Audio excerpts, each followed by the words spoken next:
Good day. I am Janrex Emal Bataan of Bachelor of Science in Geodetic Engineering 2102.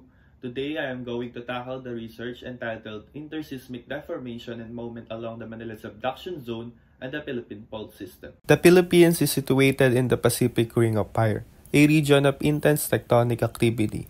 Two major features define the country's seismic landscape: the Manila Subduction Zone, where the Eurasian Plate subducts beneath the Philippine Sea Plate, and the Philippine Fault System, a strike-slip fault network that spans the archipelago. These features make the Philippines one of the most earthquake-prone areas in the world. Interseismic deformation refers to the slow crustal movements that occur between major earthquakes. This process is monitored using advanced geodetic tools like GPS networks and INSAR. These measurements are crucial for understanding how strain builds up along plate boundaries, providing insights into earthquake dynamics. Let's take a closer look at the Manila Subduction Zone. This subduction zone exhibits varying levels of interseismic coupling along its plate interface, with a particularly high moment deficit in its southern segment. This poses significant seismic risk for Luzon and nearby regions, requiring urgent attention for disaster preparedness. The Philippine Fault System plays a key role in accommodating tectonic plates. Some segments exhibit low creeping behavior while others lack, accumulating significant strain. These lax zones are especially concerning as they hold the potential to release powerful earthquakes with magnitude exceeding 7. Today, we will discuss the complex tectonic interaction in the Philippines, focusing on the Manila Subduction Zone and the Philippine Fault System. The Manila Subduction Zone lies at the boundary between the Sunda Plate and the Philippine Sea Plate, where these plates converge at one of the highest rates in the world, approximately 83 to 94 mm per year. This convergence is accommodated by two subduction zones of opposite polarity. The first one is the east-dipping Manila Trench to the west. The second one is the west-dipping Philippine Trench and the East Luzon through the east. In the central Philippines, subduction along the Manila Trench is disrupted by the collision between the Palawan Block and Mindoro, creating a tectonic barrier.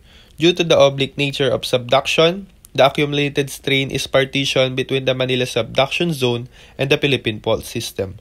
The Philippine Fault is a major sinistral strike-slip fault system stretching approximately 1,300 kilometers from northern Luzon to Mindanao. Together, these tectonic features play a critical role in shaping the region's seismic landscape.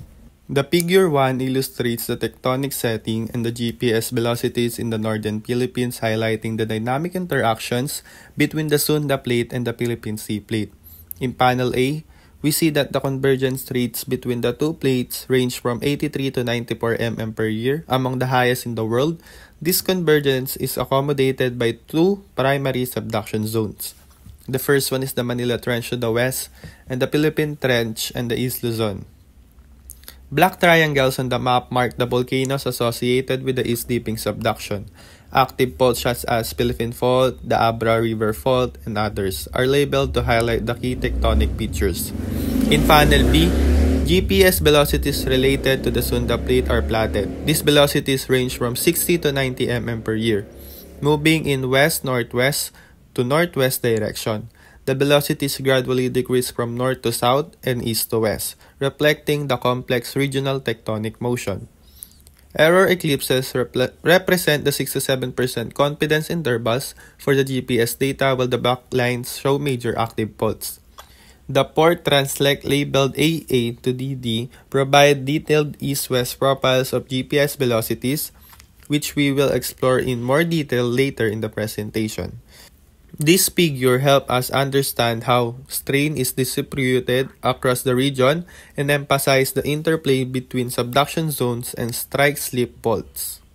The Figure 2 provides an overview of the seismic activity in the northern Philippines based on a long-term earthquake data.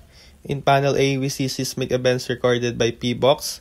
The color represents the earthquake focal depths, while the circle size is proportional to the earthquake magnitude. The distribution of seismicity highlights the key tectonic features of the region, with cluster of events along the Manila Trench, the East Luzon Through, and the Philippine Fault System. Moving to Panel B, this illustrates earthquake focal mechanism for events shallower than 50 kilometers based on the data for GCMT database. The focal mechanism are categorized by color: blue for normal faulting, red for thrust faulting, and green for strike-slip faulting. The figure 3 compares the GPS observed velocities and the model predicted velocities related to BLNA reference station under Model A, offering insight into regional tectonic behavior. In Panel A, the black vectors represent the GPS observed velocities, while the red vectors indicate the velocities predicted by the model. Error ellipses show the 67% confidence intervals of the GPS data. Major active faults such as Philippine Fault and the Digdig Fault are marked in black. The comparison reveals how well the model aligns with observed deformation patterns across the region. Panel B highlights the residual velocities shown in black vectors with their corresponding error ellipses. These residuals represent the difference between observed and predicted velocities, providing a measure of the model's accuracy. The blue lines mark the black boundaries defined in Model A, with black names labeled in red, such as Central Cordillera and the Central Valley Basin. Let us now discuss the plate convergence rates between the Sunda Plate and the Philippine Sea Plate along the Manila Subduction Zone. Earlier studies, such as those by Stella et al. And Creamer et al., estimated the convergence rates to range between 80 and 100 mm per year, with the rate increasing progressively toward the south. In the current model, estimating the convergence rate along the Manila Trench by analyzing the relative motion between the Sunda Plate and a 4-arc block extending from Taiwan to Luzon. The plate motion of the PSP related to SP shows a gradual southward increase. A latitude of 21 degree north, the rate ranges from 83 to 90 mm per year. A latitude of 15 degree north, the rate increases to 88 to 94 mm per year, as illustrated by the white arrows in Figure 1A. Additionally, calculated the Euler poles for this plate interaction in both models. In Model A, the Euler pole is located at 60.04 degree north, 194.19 degree east with an angular velocity of 0.92 degree. In Model B, it is slightly different at 61.39 degree north, 183.63 degree east with an angular velocity of 0.89 degree. The calculated a slip deficit rate of 63 to 73 mm per year in this zone, which highlights the imbalance between long-term plate convergence and seismic activity. Finally, the identified discrepancies in moment releases the large magnitude earthquakes.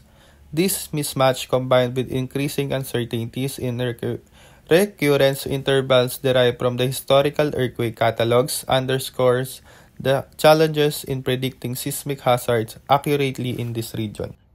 Thank you for watching my presentation about the interseismic deformation and moment deficit along the Manila Subduction Zone of the Philippine Fault System.